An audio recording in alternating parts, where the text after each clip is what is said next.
Olá pessoal, sejam bem-vindos a mais uma aula de toda quinta-feira às 19 horas, uma aula ao vivo, uma aula gratuita, uma aula onde você pode participar e aprender um pouco mais sobre psicanálise. Se você é novo aqui, não se assuste, em primeiro lugar, seja muito bem-vindo. Toda quinta-feira às 19 horas nós temos uma aula sobre psicanálise e um dos temas que permeiam a nossa vida, dos quais a gente faz correlações, dos quais a gente faz certas críticas, dos quais a gente, atravessa junto à psicanálise, aí para que a gente possa ter uma compreensão maior, melhor, não só de si, mas do mundo também. Então seja muito bem-vindo, fique tranquilo, que é uma aula curta, uma aula sintética, mas não deixa de ser jamais, isso aqui é prioridade, uma aula profunda. E eu gosto de dizer e reforçar porque aqui a gente faz realmente psicanálise, tá? A gente aqui realmente faz psicanálise. Então quero deixar isso bem claro para você que está chegando agora, para você que já faz parte, você já sabe disso muito bem. Aqui estudamos psicanálise de fato, ok? Então, como a nossa ideia não é aqui demorar, prolongar, mas sim trazer um conteúdo que seja relevante para você, como toda aula, pegue seu papel, seu caderno, seu bloquinho de anotações, seu lápis, sua caneta e realize anotações. Por quê? Porque esses conteúdos, eles vão sendo, vamos dizer assim, trabalhados constantemente, a gente vai trazendo novos conteúdos para que isso não se perca, né? Hoje e depois você fique sem, né, um conteúdo aí para você trabalhar, ok? Bom, a gente vai falar sobre a neurose e sobre as psicopatologias da neurose principalmente. Tá? Eu já vou botar o slide aqui para vocês, mas já vale introduzir o assunto, lembrando de que a entrada da psicanálise no contexto, né, vamos dizer assim, do tratamento, né, que é como a psicanálise surge a partir do método, né? Freud não desenvolve uma teoria para ir testando em pacientes e assim chegar a uma espécie de conclusão, né, de que a análise realmente, psicanalítica realmente funciona. Pelo contrário, ele na sua época identifica um problema chamado histeria, neurose histérica, e ele vai então lidar com essas pacientes no ambiente clínico, porque Freud rejeita, né, a partir da decepção dele com a medicina, ele rejeita ali a noção médica de que aquilo que aquelas mulheres sofriam na época era loucura, a saber, elas sofriam de incapacidade de fala, incapacidade de participação, vamos dizer assim, no seio social de maneira mais efetiva, na família. Eram mulheres que, vamos dizer assim, pouco falavam, pouco se expressavam, vou utilizar a fala aqui da Ana O, pouco limpavam sua chaminé. E por conta disso, né, elas desenvolviam problemas, dificuldades, né, que foram assim reconhecidas pelo seio médico como loucura. Freud se recusa a essa noção de que aquelas mulheres estavam loucas para poder dizer que essas mulheres sofrem, né? Para dizer que essas mulheres sofrem. Bom, sofrimento que mais para frente a gente vai chamar de psicopatologia, né? Ou de patologias. O próprio Freud vai dizer que a psicanálise, ela é o estudo, a compreensão, né, e o lide das afecções, né, as doenças, os problemas mentais. Perdão, das afecções neuróticas. Esquece mentais aqui, que eu estava pensando em outra coisa. Das afecções neuróticas. Então, o primeiro passo da psicanálise, enquanto psicanálise, surge no lide com a neurose. Mas não foi só da decepção dele com o seio médico, né, com a medicina da época, mas também porque Freud rejeitava, primeiro, que era loucura, dizia a medicina. Segundo, rejeitava de que era um problema moral determinado pela sociedade. Se não é loucura, é moral, é falta de caráter. Enfim, bom, isso acontecia em um certo nível. E em terceiro lugar, né, pela religião, que dizia, bom, isso é algum tipo de problema espiritual, né, de domínio espiritual, onde aquela pessoa estaria com, né, alguma entidade no corpo dela. O Freud vai rejeitar essas noções e vai dizer, não, elas sofrem, sim, mas de um problema psicológico. É onde a ideia do psicológico ganha força. Aquela história de que isso aí é psicológico, então não é nada, né? Não, psicológico é muito. E o Freud vai trazer a ideia do psicológico para a noção social de uma maneira muito relevante e que tem os seus reflexos até hoje. E por mais que a gente procure lutar contra essa noção, ela se faz presente e está aqui na nossa vida, na minha, na sua, para provar, né? De que a gente, sofre grande parte da nossa vida, tem dificuldade nas nossas relações, desenvolve problemas no corpo, a partir da nossa vida psicológica, da nossa vida psíquica. Beleza? Então vamos lá. Vamos aqui para o nosso slide, para a gente poder começar a nossa conversa melhor. Então a gente vai falar sobre as psicopatologias da neurose. A neurose é uma estrutura, já pontuo rapidamente sobre isso, mas a ideia hoje é falar sobre a neurose enquanto psicopatologia, tá? Isso vem do Freud, um dos maiores psicólogos do século XX, criador da psicanálise. Inclusive o Freud tem um livro, Estudos sobre a Histeria, de 1894, escrito a 4 mãos, com um psiquiatra muito famoso da época chamado Joseph Breuer, onde atendia uma paciente que ficou muito famosa pela expressão "deixa eu limpar minha chaminé". Ela fala isso, né, para aquele médico, mas foi só em 1896, não em 94, que o Freud vai chamar o seu método de psicanálise, psicanálise, ok? E o que o Freud tem a dizer pra gente sobre a neurose, já que essa foi a porta de entrada, né, da psicanálise no mundo?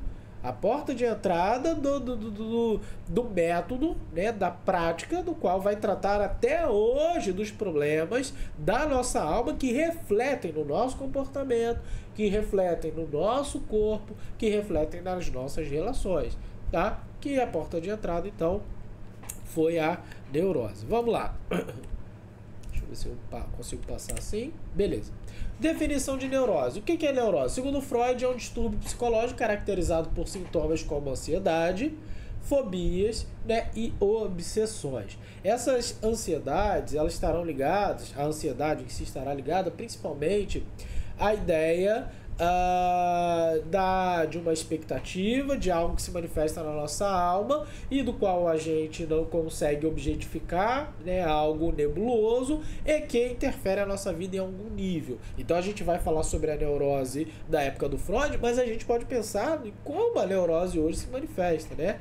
Qual é a principal característica da neurose histérica, né, da histeria hoje? Quais são os tipos de neurose? A gente tem 3 tipos fundamentais. A obsessiva, eu botei barra compulsiva, já vou explicar porquê. A neurose fóbica e a neurose histérica. Começando pela neurose histérica, aqui de baixo, a histeria, ela é principalmente caracterizada, né, por uma espécie de ocorrência no corpo, né, algum sofrimento no corpo que o paciente tem.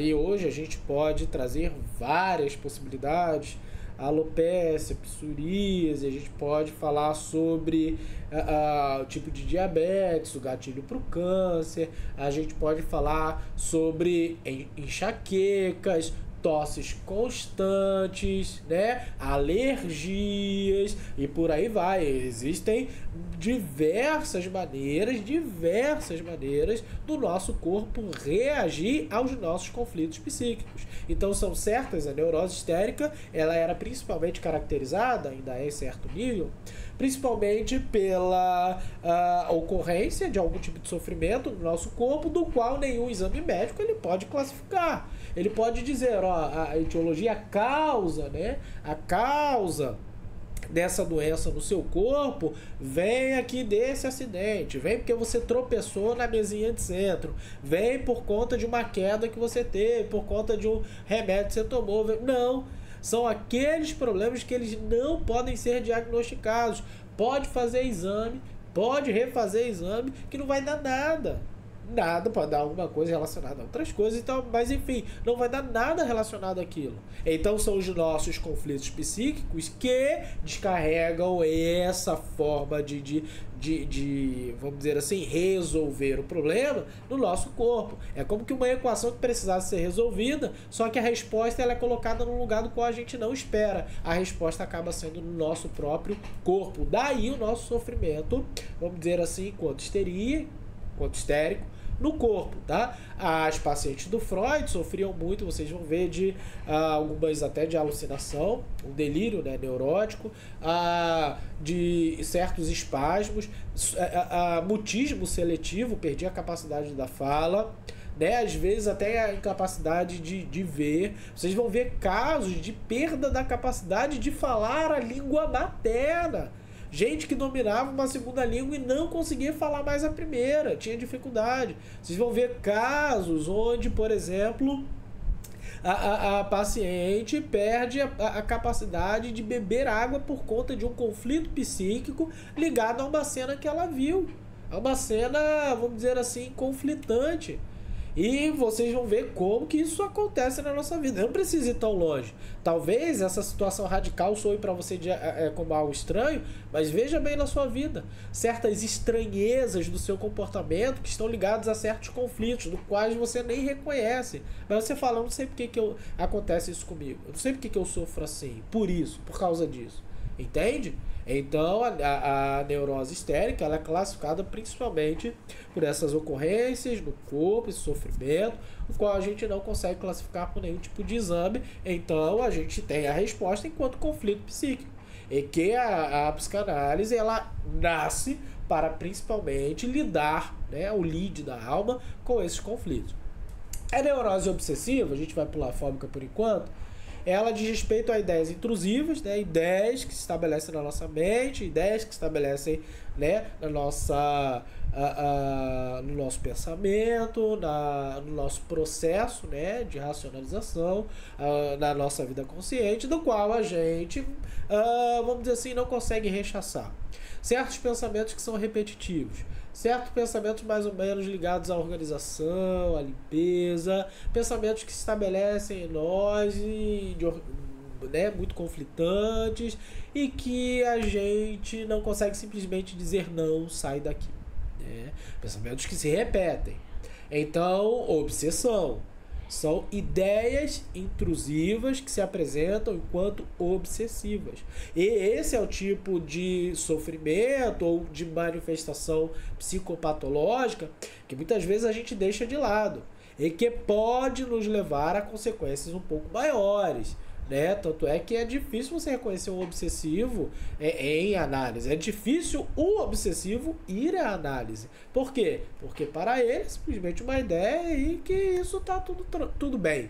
Né? Mas você pode já pensar de que por conta dessa obsessão nasce, né, a compulsão, ou desenvolve-se, né, melhor dizendo, a compulsão. Por quê? Porque você vai pensar agora, há de convir comigo, de que, bom, o transtorno obsessivo compulsivo, muito famoso TOC, né, que em pessoas que realmente sofrem demais, é uma espécie de comportamento que não é do nada. É um comportamento ligado a uma ideia que não sai da cabeça. Então Freud estava certo. Neurose obsessiva. A partir de 1910 ele deixa a histeria um pouco de lado e vai então desenvolver, trabalhar bastante com essa ideia. Inclusive isso vai estar presente no texto de 1914, Introdução ao Narcisismo, o Eu e o Id, além do princípio do prazer, né? Mais além do princípio do prazer em 1920, o Eu e o Id mais pra frente. Então você vai ver que isso vai reaparecendo no Freud. Por quê? Porque ele vai falar, opa, tem uma forma da qual não, vamos dizer assim, é tão manifesto na clínica, mas que é presente no seio social, na vida, né, de diversos indivíduos, que é essa obsessão, e obsessão, então, que vamos dizer assim, é vista na compulsão. Então, quem tem toque sofre muito. Alguém que tem toque de verdade, gente, não é aquela pessoa que fica assim, eu gosto de organizar minhas coisas, sou muito organizado, então eu tenho toque. Não, quem tem toque não queria voltar para apagar a luz, não queria estar ali arrumando aquele negócio. E muitas vezes ele está lá fazendo isso, se pega porque não consegue e sofre por causa disso. Sabe que é uma ideia da qual não consegue expulsar e por não conseguir expulsar, acaba então se comportando de acordo com essa ideia. Entende? Então, tá vendo? Como é que isso acontece? A dinâmica é um pouquinho diferente do que a gente pensa.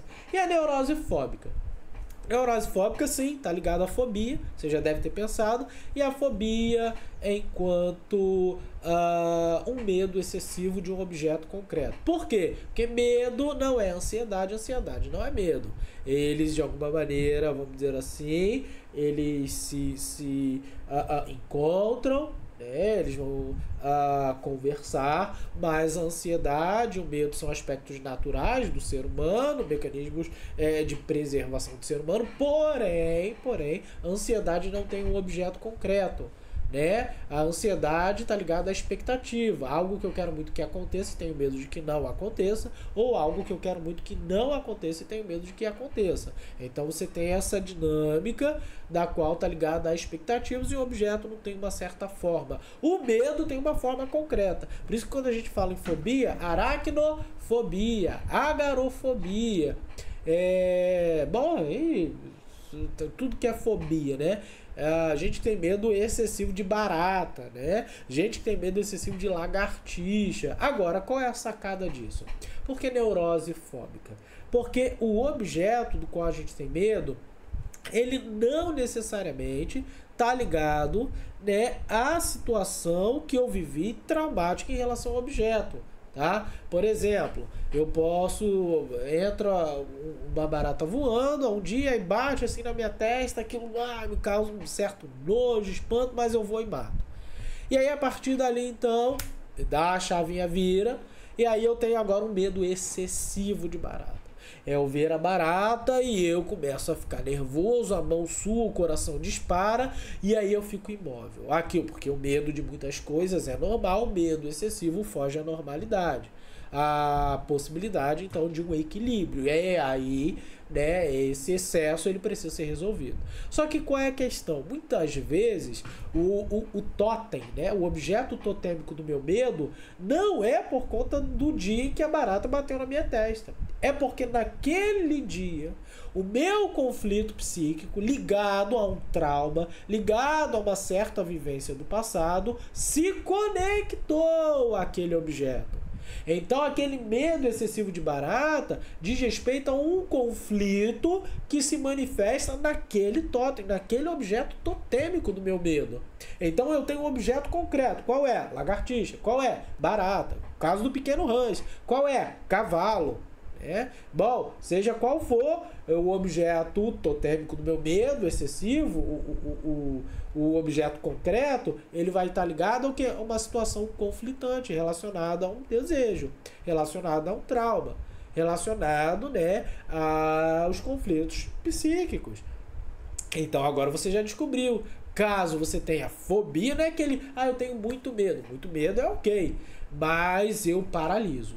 Eu suo frio, eu não consigo mexer e se chegar perto eu até desmaio. Ou eu grito como se eu estivesse morrendo. Isso já aconteceu aqui perto, inclusive tive que correr para socorrer a pessoa. Então, entende a dinâmica do conflito, do excesso, do medo enquanto um objeto concreto. Você tem um objeto.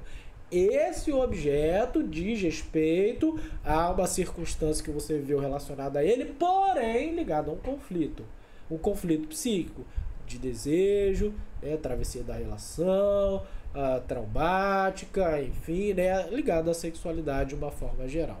Beleza? Bom, então aqui a diferença entre neurose e psicose é que, enquanto estrutura, a neurose é um distúrbio relacionado a uma redução da tolerância à ansiedade. A psicose é uma perda de contato com a realidade e uma ruptura com a consciência da identidade pessoal, ok? Então há uma diferença estrutural, porque a neurose, eu já falei, não é só uma psicopatologia, ou seja, não é só um problema que se manifesta de alguma maneira na nossa vida, ele pode nem se manifestar. A gente pode passar a vida inteira sem nenhum tipo de obsessão, fobia, histeria, né? Vamos dizer assim. Porém, ainda assim sermos neuróticos, né? Porque isso depende da forma com que a gente se estrutura na relação parental, né? No complexo de Édipo, nessa travessia, né? Nesse processo simbólico do desenvolvimento, ok? Mas isso é papo para uma próxima conversa. Bom, causas da neurose, o estresse, né? Hoje, principalmente, as causas da nossa neurose estão ligadas a esse estresse / ansiedade / vamos dizer assim, se eu pudesse colocar em palavras, aquilo que mais se manifesta como causa, né, da nossa histeria hoje é da nossa incapacidade de frustração, a nossa impossibilidade de ser e ter igual àqueles que são e têm. Então isso se manifesta muito na nossa vida, né, pós-moderna, e que está sendo aí, bom, então a principal causa da depressão, da ansiedade, então de certas ocorrências na nossa vida, no nosso corpo, as relações parentais cada vez mais difíceis, enfim, né? A gente tem aí diversas questões. Traumas da infância, trauma não resolvido, pode afetar também o desenvolvimento cognitivo e emocional e levar às psicopatologias da neurose. E a própria ansiedade, como eu falei, geralmente é um sintoma comum na neurose, que pode ser o resultado de estresse, medo do desconhecido ou experiências traumáticas do passado. Bom, sintomas e diagnósticos da neurose. Quais são os sintomas mais comuns? Já falei. Medo, ansiedade, fobia, obsessão, compulsão. No corpo, então, pode ser dores de cabeça, né? Tosse recorrente constante, qualquer tipo de ocorrência no seu corpo, da qual não tenha um exame que possa, vamos dizer assim, classificar como causa orgânica, ou seja, do corpo, uma disfunção corpórea que leva a esse tipo de manifestação, né, sintomática, né? Diagnóstico de neurose são geralmente baseados em sintomas percebidos e o histórico do paciente, né? A nossa hipótese diagnóstica para a obsessão, para a histeria, para a fobia no discurso do paciente, é na análise propriamente dita, é no trabalho que a gente vai então já lidando com essas dificuldades, com esse sofrimento psicopatológico, onde a gente encontra, né, vamos dizer assim, o caminho para o lide com essas dificuldades. E a terapia psicológica, as terapias são geralmente usadas para tratar a neurose. O principal método empregado é a análise psicanalítica. Por quê? Porque justamente a psicanálise nasce para lidar com a neurose, com a afecção neurótica, diz o Freud. Logo, né, não existe recurso melhor para lidar com os aspectos da neurose ou com o sujeito de uma maneira geral, enquanto sofrimento psíquico, do que a psicanálise, ok? Bom, pessoal, espero que vocês tenham gostado. Já passei um pouquinho de 20 minutos de aula. Aqui a gente falou sobre as psicopatologias da neurose, fizemos alguma inserção histórica para que ficasse consolidado o conteúdo de uma maneira mais efetiva. Espero que vocês tenham gostado. Se você é novo no canal, não se esquece de se inscrever, dá um joinha, pessoal, porque eu sei que vocês não deram ainda, hein? Não foi todo mundo. Então dá um joinha, deixa o joinha aqui e eu espero vê-los aí na próxima aula, na quinta-feira que vem, às 19 horas. Nosso léxico saiu na terça-feira, pode já clicar aqui no nosso canal para poder assistir. Se inscreva aqui embaixo caso você não é inscrito para receber todos os nossos conteúdos recorrentemente. Um grande beijo para você e até a próxima semana. Tchau, tchau, pessoal.